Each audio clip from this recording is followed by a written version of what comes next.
Everyone, this is Kensmen Falgor, and I just kind of wanted to share one of the bags that I take camping. So, let me grab it. Everything never made it back into it from the last camp out, but I got a medium weight poncho. For years, I didn't take a poncho. I just got wet when it rained. This year, I decided to add a poncho to it. I've got a wet dry bag. This fits in the main compartment, and it has my feastware, including like an insulated bowl. I've got my sporks in here that I use to eat with, and all that goes in here. See if I can get a good picture of it. So this is not a bug out bag. This isn't a hiking pack. This isn't, a car pack. It's not a grab and go bag. This is literally just a bag that holds a bunch of miscellaneous stuff that I have value, that have value to me when I go camping. So on the side here, I have a small Mora knife. It's stainless steel, so I don't have to worry about maintaining it, making sure it doesn't rust and stuff in harsh climates. The blades on these are solid. They come in razor sharp. It's only $15. You can get them in 100 different colors. It's all good stuff. On the other side, I have something I can steep tea in. This is a nice little insulated thing. In fact, it keeps it so warm I have to pour it into another vessel in order to drink it. But it has a thing to pour loose leaf tea in to steep in here. I have a bigger one of those, but it's just way bigger than I need, and I always look for ways to kind of trim down on my kit. This thing came with some other, just a clip-on that's Molly compatible. It came with some other kit I bought that was Molly compatible, so I threw it on there. On the back here is a small pouch. That's where my poncho would go. I throw a couple of heavy-duty garbage bags in there. Garbage bags are always good to have. You can do so much when it comes to like patching or setting up some windbreaks or whatever with the contractor bag. Got some batteries. These are my headlamp and my handheld flashlights all use the same batteries, just so I don't got to buy 2 or 3 different kinds. Something to charge my phone. Got some Purell. I have some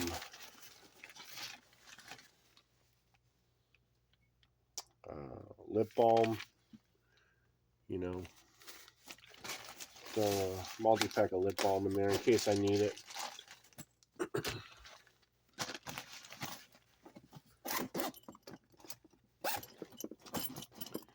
Now, also, if I'm only going for like a couple of days, I might throw just a couple of rations in here, some kind of food. But generally speaking, I have a separate food bag that I use.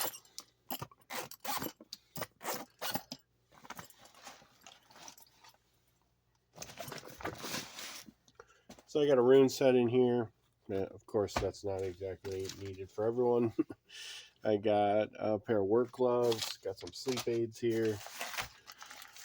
I put my vitamins in these paper envelopes because I can just grab one as I go for the day. And after I get some food in me, I can take it. I just throw it in my day bag. When I get some food in me, I can take it. And then it's a paper envelope, so I can just burn the envelope in whatever fire I walk by. Throat lozenges.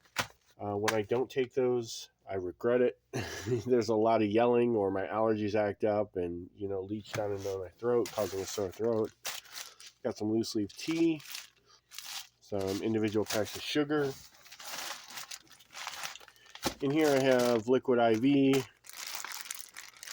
I've got some emergency. I've got some energizing drink mix. And I have caffeine gummies. I can't drink coffee without cream, and I don't bring a cooler. So unless I run into someone who has the kind of creamer I would drink, I wouldn't be able to drink coffee anyway. So that's where, caffeine gummies or, steeping some tea, because I can drink tea without cream in it. Those things come in handy.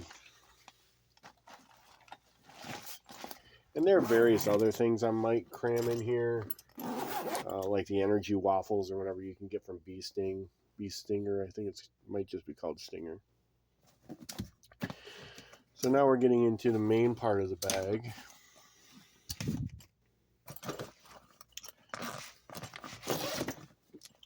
And again, this is just what I think is necessary. Oh, here's a drinking vessel that I normally travel with. I have others, but this one kind of lives in the bag.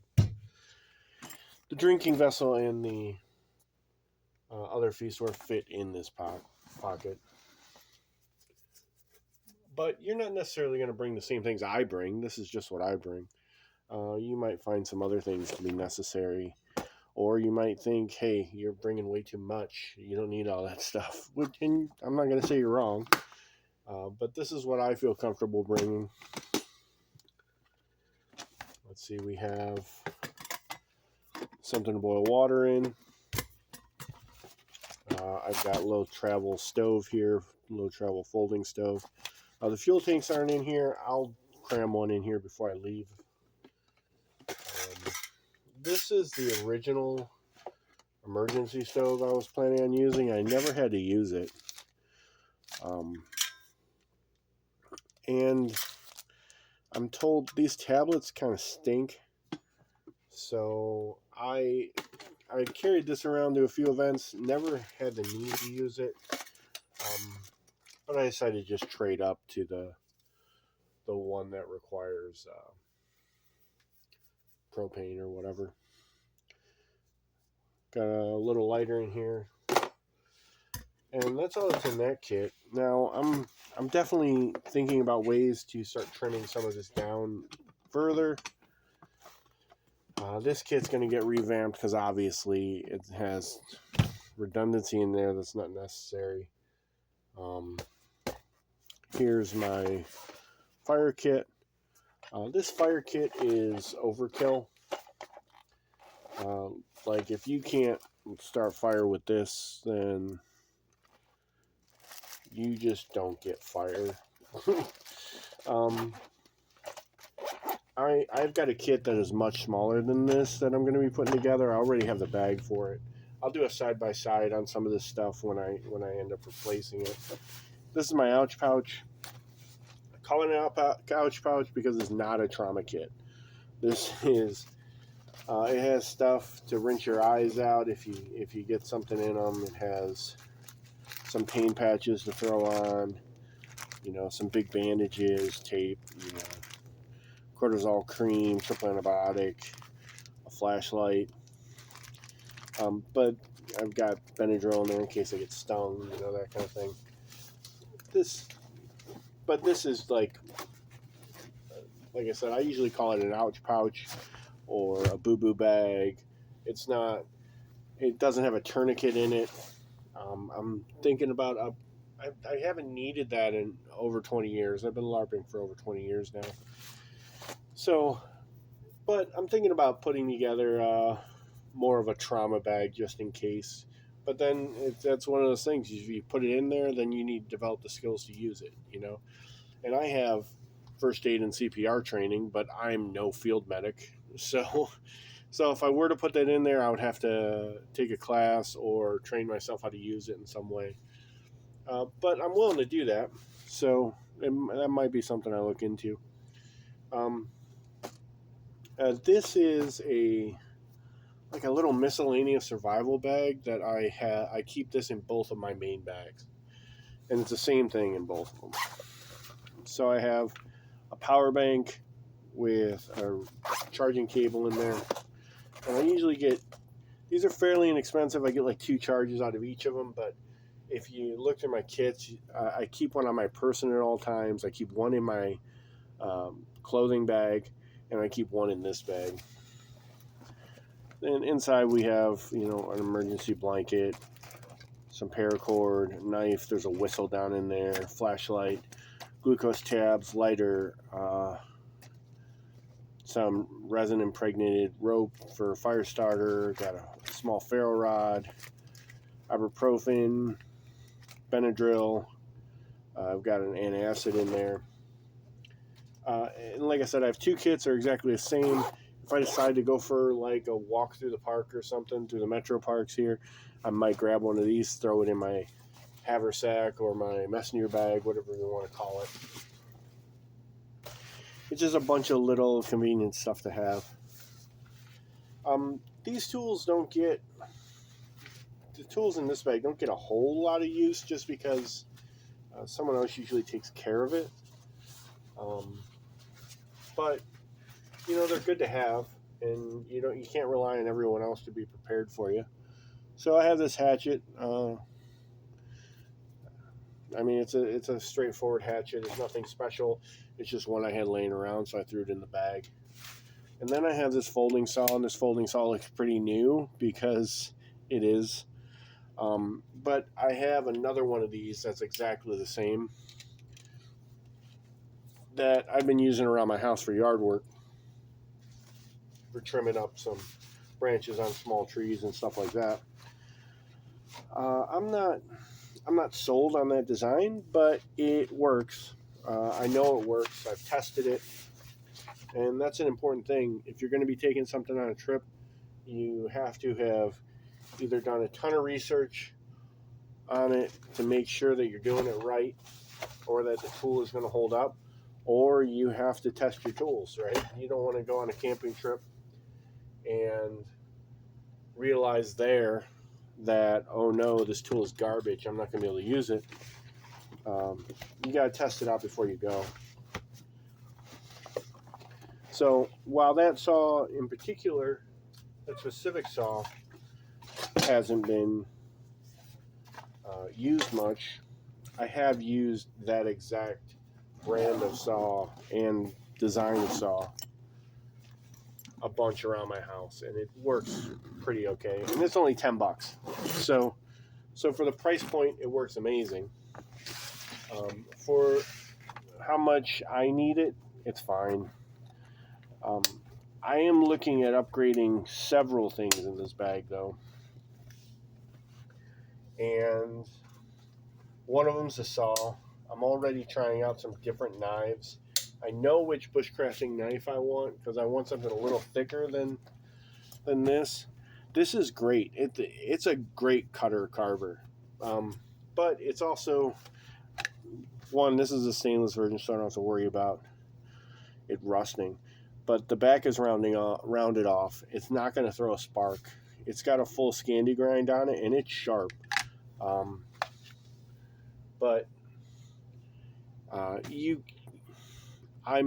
I've seen videos of people batoning with it, which means they place it on top of, they take it and they place it like this on top of a piece of wood, and they hit the back with a hammer all the way through it just to process wood. I wouldn't, but also it's only $15. So if you want to run one to failure, go right ahead. I mean, it's not a huge out-of-pocket expense. I also have these straps on here that I bought separately. I'll strap my pillow to the top of this thing. I got one on the bottom. I'll strap my my air mattress. I bring a small like hiking air mattress with me, so I'll strap that to the bottom. But so that's my kit.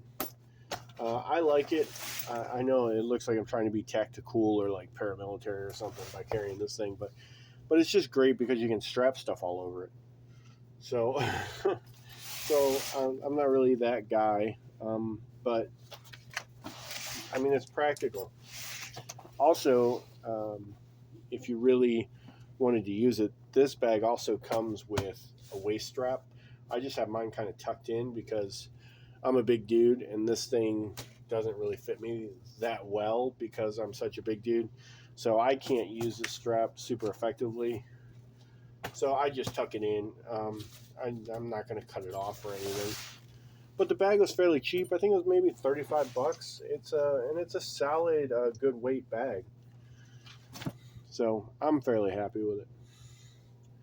But that's my bag. What do you take camping?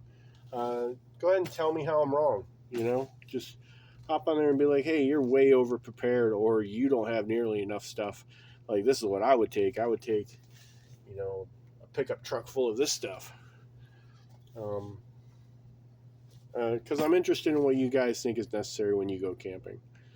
If you listen to the end, thank you, and look for more videos, because when I update stuff in this pack, I'll do a side-by-side and a breakdown of why I did it, so you guys can all walk through my thought process with me. So I appreciate you listening, and I'll see you at the next event.